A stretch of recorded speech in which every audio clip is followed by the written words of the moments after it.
بسم اللہ الرحمن الرحیم۔ قرآن کریم میں جو آیات سجدہ آئی ہیں اس باب میں ان سے متعلق احادیث صاحب مشکات ذکر فرمائیں گے۔ باب سجود القرآن میں سجود القرآن میں دو اہم مسئلے ہیں جو قابل ذکر ہیں۔ پہلا مسئلہ تو یہ ہے کہ جب بھی آیت سجدہ آئے تو سب کے نزدیک سجدہ کرنا ضروری ہے، لیکن اس کا درجہ کون سا ہے، واجب ہے یا سنت، اس میں اختلاف ہے۔ امام اعظم ابو حنیفہ رحمۃ اللہ علیہ کے نزدیک یہ واجب علی التراخی ہے۔ واجب علی التراخی کا مطلب یہ ہوتا ہے کہ سجدہ تلاوت پڑھنے اور سننے کی صورت میں ذمے میں واجب ہو جاتا ہے، لیکن فوراً ادا کرنا ضروری نہیں ہے، اس کو بعد میں بھی ادا کیا جا سکتا ہے۔ جبکہ ائمہ ثلاثہ اور حضرات صاحبین، ان حضرات کا مذہب یہ ہے کہ یہ واجب نہیں ہے بلکہ سنت ہے اور سنت مؤکدہ ہے۔ حضرات جمہور کا استدلال ان روایات سے ہے جو آگے آ بھی رہی ہیں کہ بعض جگہ بعض مرتبہ رسول اللہ صلی اللہ علیہ وسلم نے آیات سجدہ تلاوت کی اور سجدہ نہیں کیا، اور بعض دفعہ سجدہ کیا۔ تو کہتے ہیں کبھی سجدہ کرنا کبھی سجدہ نہ کرنا یہ علامت ہے اس بات کی کہ سنت ہے، واجب نہیں ہے۔ اگر واجب ہوتا تو رسول اللہ صلی اللہ علیہ وسلم ضرور فرماتے۔ جبکہ حضرات احناف، امام اعظم ابو حنیفہ رحمۃ اللہ علیہ کا جو طرز استدلال ہے وہ آپ کو بار بار میں بتاتا ہوں کہ وہ تمام نصوص کو سامنے رکھتے ہیں اور ہر نص کو اس کا حق دیتے ہیں۔ وہ فرماتے ہیں کہ قرآن کریم میں اللہ پاک نے آیات سجدہ کی تلاوت پر سجدہ کرنے کا حکم دیا ہے متعدد آیات میں۔ چنانچہ حضرت داؤد علیہ السلام کے سجدے کے بارے میں آیا کہ انہوں نے سجدہ کیا، انبیاء کرام نے سجدہ کیا، حضرت داؤد نے سجدہ کیا۔ قرآن کریم کرے فَبِهُدَاهُ مُقْتَدِهْ، آپ ان کے طریقے پر چلیے، یعنی جس طرح انہوں نے سجدہ کیا آپ بھی سجدہ کیجیے۔ اسی طرح سورہ اقرأ بسم ربک الذی خلق کی جو آخری آیت ہے اس میں امر ہے کہ آپ سجدہ کیجیے اور قریب آ جائیے۔ یہ امر تقاضا کرتا ہے وجوب کا، سمجھ میں آئی بات؟ اور احادیث کے اندر آیا ہے کہ کبھی آپ نے بعض آیتوں پر سجدہ کیا کبھی سجدہ نہیں کیا۔ بظاہر دونوں میں تعارض ہو گیا نا، آیت تقاضا کرتی ہے کہ وجوب ہو اور حدیث بتا رہی ہے کہ واجب نہیں ہے، تو حدیث کی ایسے معنی بیان کریں گے جس سے تعارض ختم ہو جائے، اس پہ عمل ہو جائے۔ وہ کیا؟ انہوں نے فرمایا کہ جب رسول اللہ صلی اللہ علیہ وسلم نے سجدہ نہیں کیا تو اس کا مطلب یہ آپ نے بعد میں کیا۔ یہ وجوب تو ہے لیکن علی التراخی علی الفور نہیں ہے، اس کا وجوب علی التراخی ہے، علی الفور نہیں ہے۔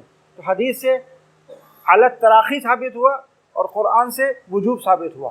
تو ایک چیز قرآن سے ثابت کی وجوب کو، اور تراخی ثابت کی احادیث سے، تو دونوں کے اوپر انہوں نے عمل فرمایا۔ بات سمجھ میں آ گئی؟ یہ پہلا مسئلہ ہے۔ دوسرا مسئلہ یہ ہے کہ قرآن کریم میں کتنے سجدے ہیں۔ قرآن کریم میں کل آیات ہے سجدہ 15 ہیں، جس میں سے 10 اتفاقی ہیں اور 5 اختلافی ہیں۔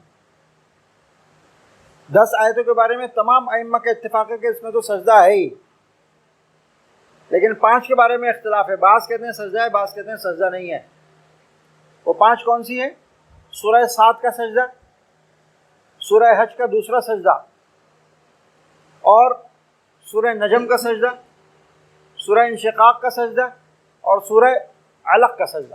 یہ 5 سجدے ایسے ہیں جس کے بارے میں اختلاف ہے، اور 10 سجدوں کے بارے میں کسی کا اختلاف نہیں ہے۔ سمجھ میں آئی بات؟ امام مالک رحمۃ اللہ علیہ کے نزدیک قرآن کریم میں کل 11 سجدے ہیں،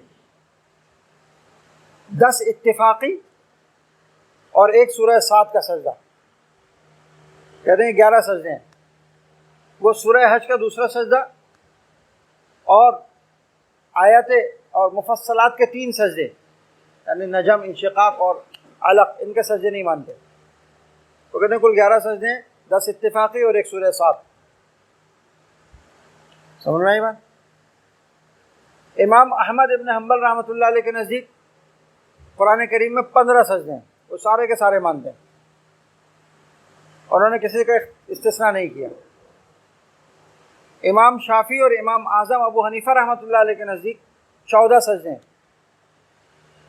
تعداد میں دونوں متفق ہیں، کہتے ہیں 14 سجدے ہیں، لیکن ایک سجدے کے بارے میں اختلاف کرتے ہیں۔ امام شافعی رحمۃ اللہ علیہ سورہ 7 کا سجدہ نہیں مانتے، اور امام اعظم سورہ حج کا دوسرا سجدہ نہیں مانتے۔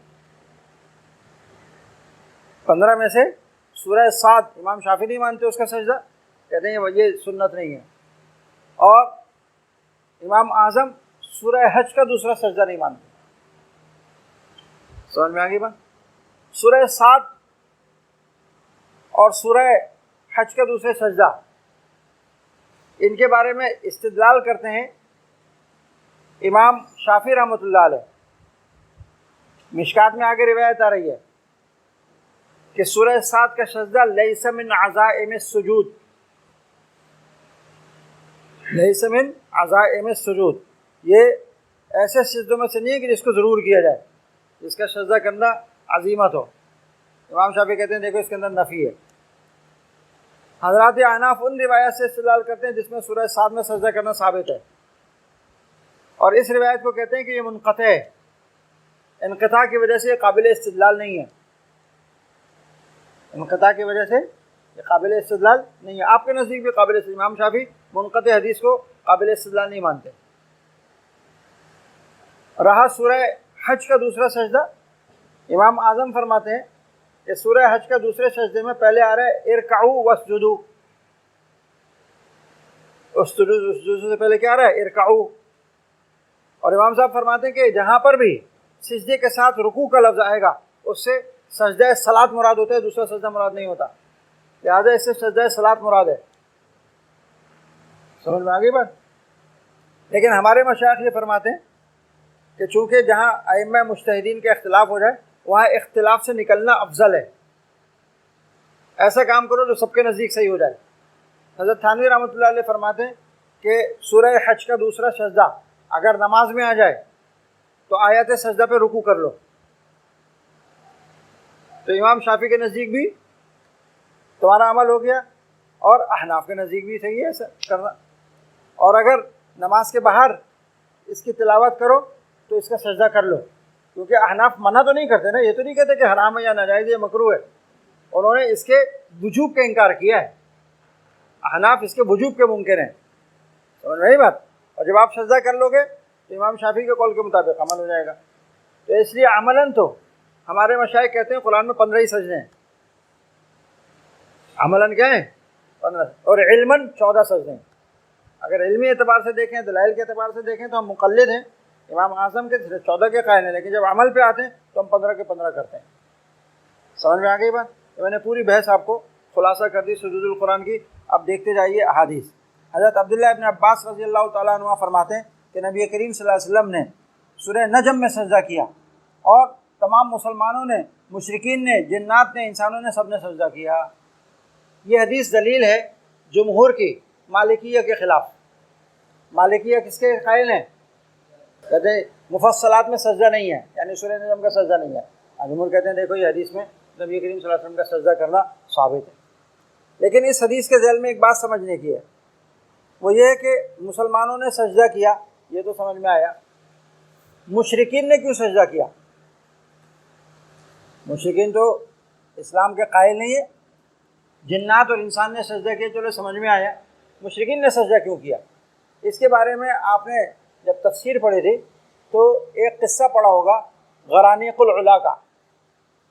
بعض لوگوں نے، بعض علماء نے فرمایا کہ اس وقت شیطان نے رسول اللہ صلی اللہ علیہ وسلم کی آواز میں آواز ملا کر افرأیتم اللات والعزی ومناۃ الثالثۃ الاخری، جب یہ آیتیں آئی تھی تو اس نے آواز میں آواز ملا کے کہا تلک الغرانیق العلا وان شفاعتہن لترتجی۔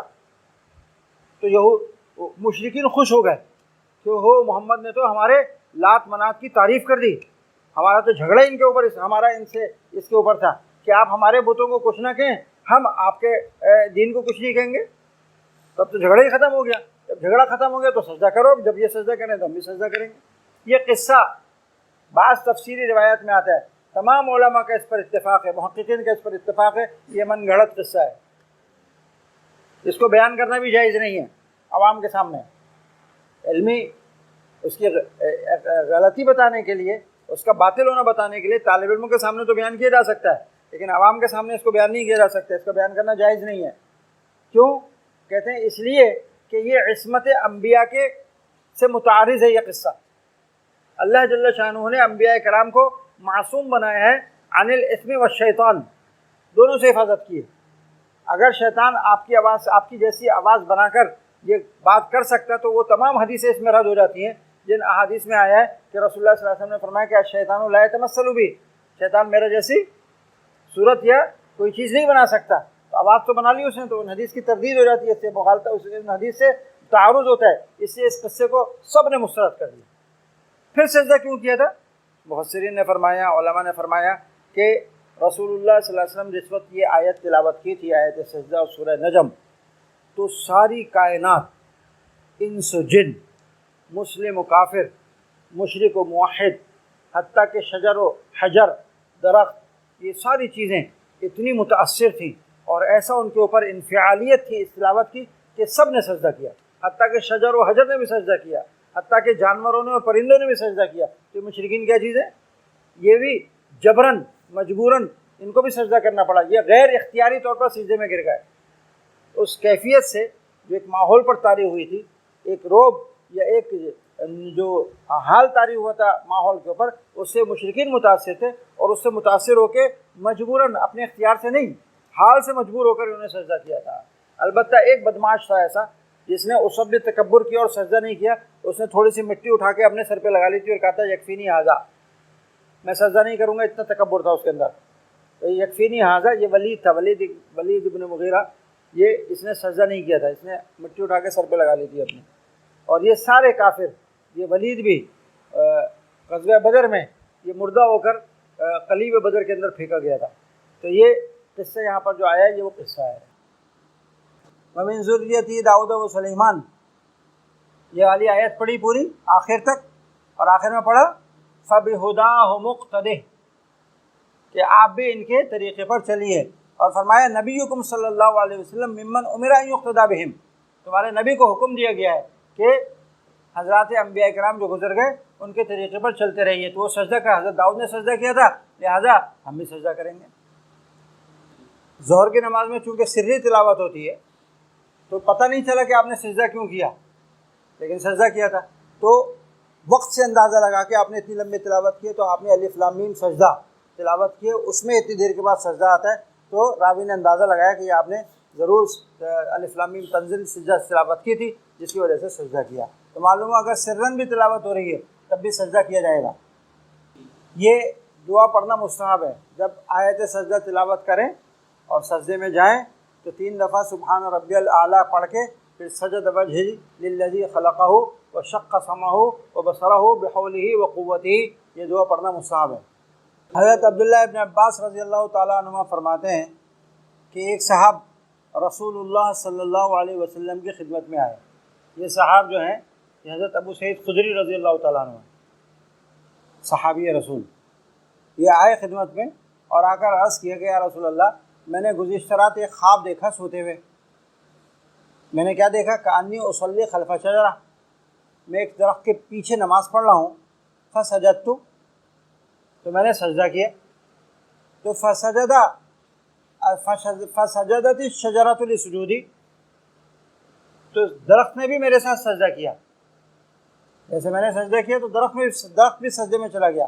فسمعتها تقول، وہ درخت کو میں نے سجدے میں یہ کہتے ہوئے سنا، اللہم اکتب لی بہا عندک اجرا، یا اللہ اس سجدے کے عوض میں میرے لیے آپ اجر و ثواب لکھ دیجئے، اور اس سجدے کی برکت سے حتی عنی بہا وزرا، میرا گناہ معاف کر دیجئے، وجعلھا لی عندک ذخرا، اور اس سجدے کو اپنے یہاں میرے لیے ذخیرہ بنا دیجئے، وتقبلھا منی، اور اس سجدے کو آپ مجھ سے ایسے قبول فرمائیے کما تقبلتھا من عبدک داؤد علیہ السلام، جیسے کہ آپ نے حضرت داؤد علیہ السلام سے ان کا سجدہ قبول کیا تھا۔ حضرت ابن عباس رضی اللہ تعالیٰ عنہ فرماتے ہیں کہ فقرأ النبی صلی اللہ علیہ وسلم سجدتاً، نبی کریم صلی اللہ علیہ وسلم نے ایک آیت سجدہ تلاوت فرمائی، ثم سجدہ، اور پھر آپ نے سجدہ فرمایا، فسمعتہ وہو یقول، تو میں نے دیکھا آپ سجدے میں وہی الفاظ اور وہی دعا مانگ رہے ہیں جیسے کہ حضرت ابو سعید نے ان کو بتایا تھا درخت کی طرف منسوب کر کے کہ درخت یہ دعا مانگ رہا تھا. سمجھ گئی بات؟ اس سے معلوم ہوا کہ سجدہ کے اندر یہ دعا بھی مانگنا مستحب ہے. اس کے استحباب درخت کی وجہ سے نہیں ہے، خواب کی وجہ سے نہیں ہے، بلکہ کس وجہ سے؟ رسول اللہ صلی اللہ علیہ وسلم نے دعا مانگی.